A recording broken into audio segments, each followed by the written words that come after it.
سورہ بنی اسرائیل کے سٹارٹ میں اللہ تعالیٰ فرماتا ہے اعوذ باللہ من الشیطان الرجیم بسم اللہ الرحمن الرحیم سبحان الذی اسری بعبدہ لیلا من المسجد الحرام الی المسجد الاقصی الذی بارکنا حولہ لنوریہ من آیاتنا.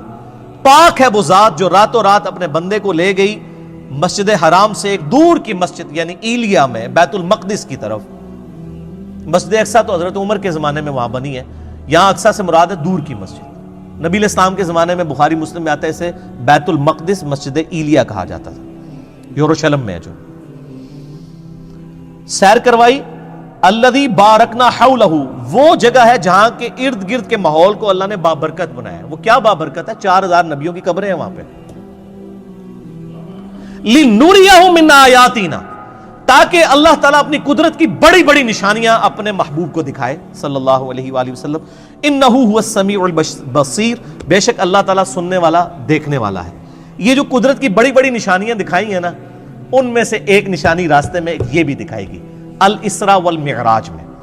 الاسراء آپ کا رات کا زمینی سفر ہے اور المعراج آپ کا آسمانوں کا سفر ہے جو یروشلم سے آسمانوں کی طرف ہوا. میں نے ڈیٹیل کے ساتھ اس کے اوپر 3 لیکچر ریکارڈ کروا دیے ہیں. مسئلہ نمبر 126 A B C، جسے شوق ہو وہ دیکھے. میری زندگی کے بہترین تحقیقی لیکچرز میں سے ہیں. آپ کو واقعہ معراج پہ اتنی تحقیق کسی کتاب میں نہیں ملے گی. اللہ کے فضل سے میں نے جتنی اس میں محنت کی ہے الحمدللہ. اس میں میں نے یہ حدیث بیان کی تھی سنن نسائی 451. انس ابن مالک سے بھی ہے، سیدنا شداد ابن اوس سے بھی. انس ابن مالک کہتے ہیں کہ نبی علیہ السلام نے فرمایا میرے پاس ایک جانور لایا گیا براق، جو گدھے سے بڑا اور خچر سے چھوٹا تھا. اس کا قدم وہاں پڑتا تھا جہاں اس کی نگاہ پڑتی تھی. اتنی یعنی سپیڈ میں وہ چلنے والا اڑنے والا جانور تھا. میں جبرائیل علیہ السلام کے ساتھ اس پر سوار ہو گیا. میں کچھ چلا تھا تو جبرائیل علیہ السلام نے عرض کی اے اللہ کے نبی اتریے اور یہاں پر نماز پڑھیے. میں اترا اور میں نے وہاں پر نماز پڑھی. یعنی نبی علیہ السلام کو نمازیں تو معراج میں ملی ہیں، لیکن اس سے پہلے بھی آپ نفلی نماز تو پڑھتے تھے. 2 رکعت آپ نے پڑھی. پھر جبرائیل علیہ السلام نے عرض کیا اللہ کے محبوب صلی اللہ علیہ وآلہ وسلم آپ جانتے ہیں میں نے آپ کو جو نماز پڑھائی ہے یہ جگہ کون سی ہے؟ پھر خود ہی فرمانے لگے، عرض کرنے لگے اے اللہ کے محبوب یہ طیبہ ہے، مدینہ شریف، جو ان قریب آپ کی ہجرت گاہ بنے گا. یعنی ہجرت سے پہلے واقعہ معراج ہوا ہے. نبی اسلام کو پہلے اللہ نے دکھا دیا کہ آپ نے الٹیمیٹلی یہاں پہ آنا ہے. پھر نبی اسلام کہتے ہیں ہم دوبارہ براق پہ سوار ہوئے. پھر تھوڑی دور جا کے مجھے جبرائیل نے کہا اتریے اور یہاں پہ بھی نماز پڑھیے. پہلے مدینہ شریف پڑھائی جہاں پہ نبی اسلام کی قبر بننی تھی. نبی اسلام کا مسکن وہ شاعر اللہ میں داخل. میں نماز پڑھ کے فارغ ہوا تو پوچھا، جبرائیل نے کہا اللہ کے رسول آپ کو پتہ ہے یہ جگہ کون سی ہے؟ تو پھر خود ہی اس نے عرض کی کہ یہ طور سینا ہے جہاں پہ موسیٰ علیہ السلام سے اللہ نے کلام کیا تھا. یعنی موسیٰ علیہ السلام کی جگہ شاعر اللہ. پھر کہتے ہیں میں دوبارہ سے سوار ہوا. پھر ایک اور جگہ جا کر انہوں نے روکا اور کہا یہاں پہ بھی نماز پڑھیں. وہاں پر بھی نماز پڑھی اور پھر کہا یا رسول اللہ آپ کو پتہ ہے یہ جگہ کون سی ہے؟ اور پھر خود ہی کہا یہ بیت اللحم ہے جہاں پہ عیسیٰ علیہ السلام پیدا ہوئے تھے. عیسیٰ علیہ السلام کی پیدائش کی جگہ بھی شاعر اللہ ہے. تو میرے نبی علیہ السلام کی قبر مبارک شاعر اللہ نہیں ہے؟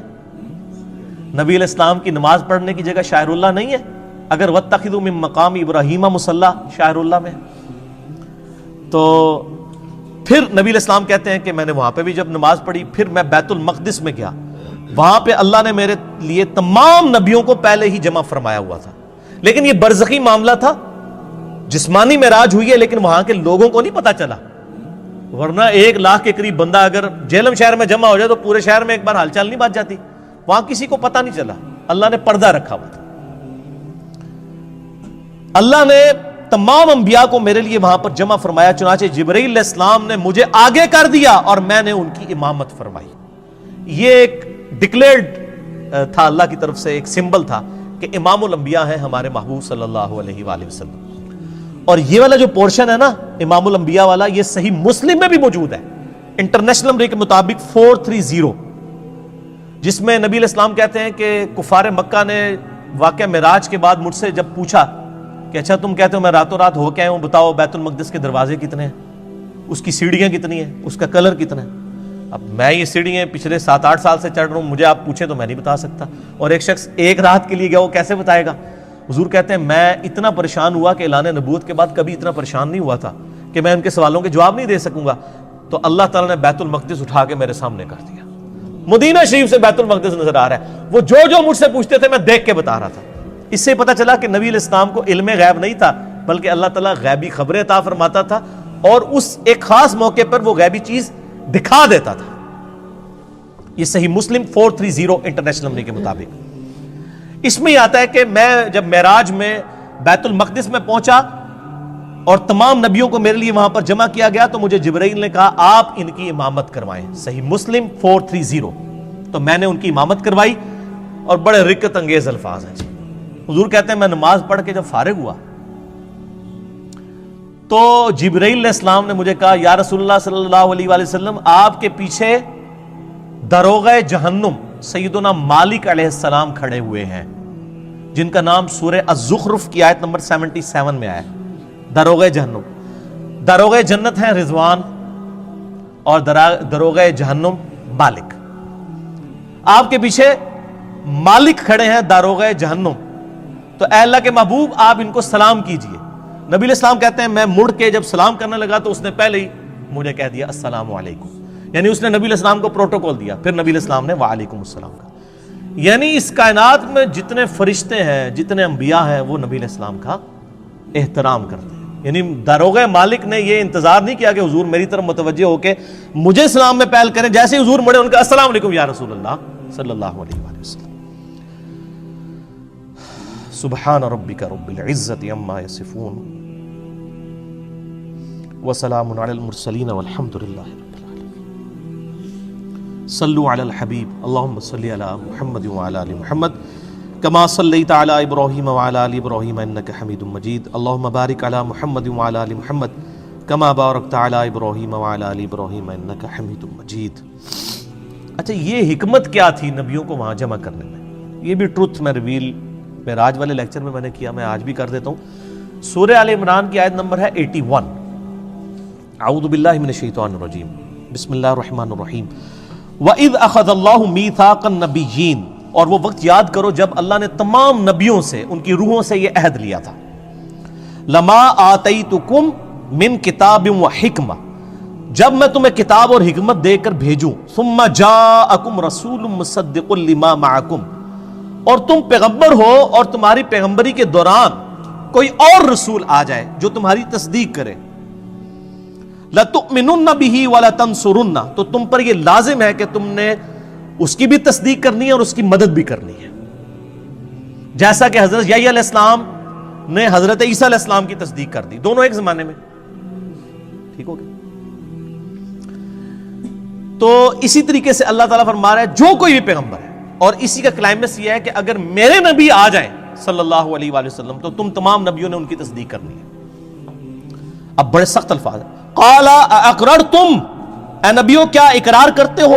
وَأَخَذْتُمْ عَلَىٰ ذَلِكُمْ إِسْرِي، اور اس پہ میرا یہ بھاری ذمہ اٹھاتے ہو کہ جب نبی علیہ السلام تمہاری زندگی میں آ جائیں تو تم نے ان کی مدد بھی کرنی ہے اور ان پہ ایمان بھی لانا ہے. اللہ اکبر. قَالُوا أَقْرَرْنَا، تمام نبیوں نے کہا ہم اقرار کرتے ہیں. قَالَ فَاشْهَدُوا وَأَنَا مَعَكُمْ مِنَ الشَّاهِدِينَ، تو پھر کہا کہ دیکھو میں بھی تمہارے ساتھ گواہوں میں شامل ہوں، ایک دوسرے پر گواہ ہو جاؤ کہ جب نبی علیہ السلام آئے تو تم تمام نبیوں نے ان کی تصدیق بھی کرنی، ان کی مدد بھی کرنی. ابھی یہاں پہ بات ختم نہیں ہوئی، آگے فتویٰ بھی آ رہا ہے بڑا گاڑا. فَمَن تَوَلَّىٰ بَعْدَ ذَلِكَ، اگر تم نبیوں میں سے بھی کوئی پھر گیا نا کہ اس نے میرے نبی علیہ السلام پر ایمان نہ لایا، ان کی زندگی میں اگر وہ آ گئے، فَأُولَٰئِكَ هُمُ الْفَاسِقُونَ، تو ایسا پیغمبر بھی پھر فاسق ہوگا. وَالْعِیاذُ بِاللَّهِ تَعَالَىٰ. یہ انبلیویبل بات ہے. یہ بھاری ذمہ جو اٹھوایا تھا اس کی پریکٹیکل اپلیکیشن وہ بنی واقعہ معراج. صحیح مسلم 430 کہ تمام نبیوں کو جمع کیا گیا، تمام نے نبی علیہ السلام کی تصدیق کر دی، کیونکہ پریکٹیکلی تو ایسا نہیں ہوا تھا، آپ کے باتوں کے پیغمبر نہیں آنا. تو وہ اللہ تعالیٰ نے ایک اسپیشل ایک مجلس کا انعقاد کیا. اچھا یہ جو آیا لِنُرِيَهُ مِنْ آیَاتِنَا، انہی آیات میں سے ایک اور آیت اللہ نے دکھائی. صحیح مسلم میں 2 حدیثیں ہیں انٹرنیشنل نمبر کے مطابق 6157 اور 6158 کہ نبی علیہ السلام فرماتے ہیں واقعہ معراج کے دوران میں جب بیت المقدس کی طرف جا رہا تھا، سرخ ٹیلے کے پاس میں نے موسیٰ علیہ السلام کو دیکھا اپنی قبر میں، ہوا قائم یصلی فی قبری، وہ اپنی قبر میں کھڑے ہو کر نماز پڑھ رہے تھے۔ یہ صحیح مسلم 6157 اور 6158۔ تو موسیٰ علیہ السلام کو اپنی قبر میں نماز پڑھتے ہوئے نبی علیہ السلام نے اس واقعہ معراج میں دیکھا۔